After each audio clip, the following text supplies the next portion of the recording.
Abdurahman aka, sizningcha bugungi Navo programmamiz ham programmamizdagi nomerlar qanday bo'pti? Bugungi bu Navo programmasi bek yaxshi o'rilishibdi, o'rlashtirishni yaxshi bo'pti. Men ishimdan cho'qim bundan keyin texnik yaxshi bo'lib ketadi deb. Bütün jamiyatdagi muzika havaskorlari, naqsh havaskorlarining tirishib, buni qo'llash orqali bu programma texnik gullanadi deb o'ylayman. Endi bunday bir kichik taklifim bor. Bu bo'lsa bizning sahnamiz cho'qim sog'lom bo'lishi kerak. Xoslik bo'lishi kerak. Xoslik deganimiz abim boshda siz birinchi qatim deb o'tgandek san'at xoslikka ega bo'lganda alki dunyoga tava bo'ldi. Har millatning o'ziga xos san'ati bo'ldi. Xoslik bo'lmasa u hech narsaga tava bo'lmaydi. Shunga biz bundan keyingi programmalarimizda, masalan, mayli chet elning naqshisi bo'lsin, mayli o'zimizning bo'lsin, mushuni bir farqlantirish uchun. Abim Abdullah deb o'tdi, chet el naqshisini aytmoqligim bo'lmaydi. Bu san'at, muzika san'ati degan dunyoning o'rtaq tili deb qaraldi. Shuning uchun mening taklifim eng yaxshisi har millatning naqshlarini aytgan vaqtida shuni bir eskartib o'tgan bo'lsak, bularga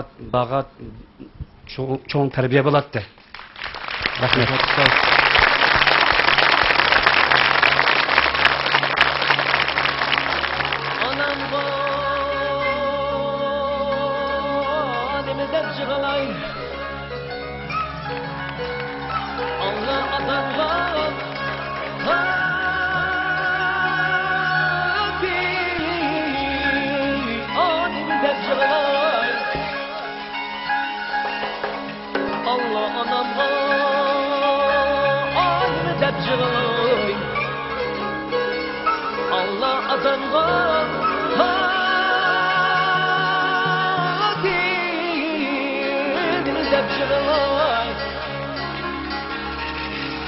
Allah edimni ayağıdan aşkın zamandan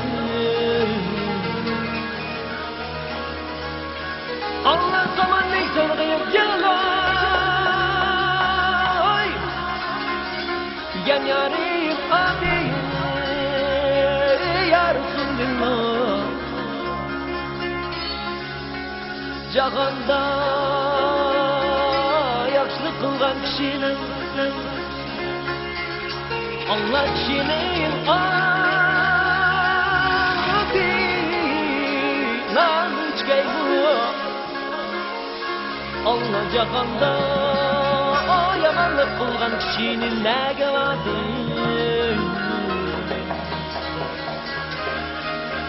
Allah kayan badın demez seçkin Gen yarim abi ya Resulullah derdim Allah abi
Ôi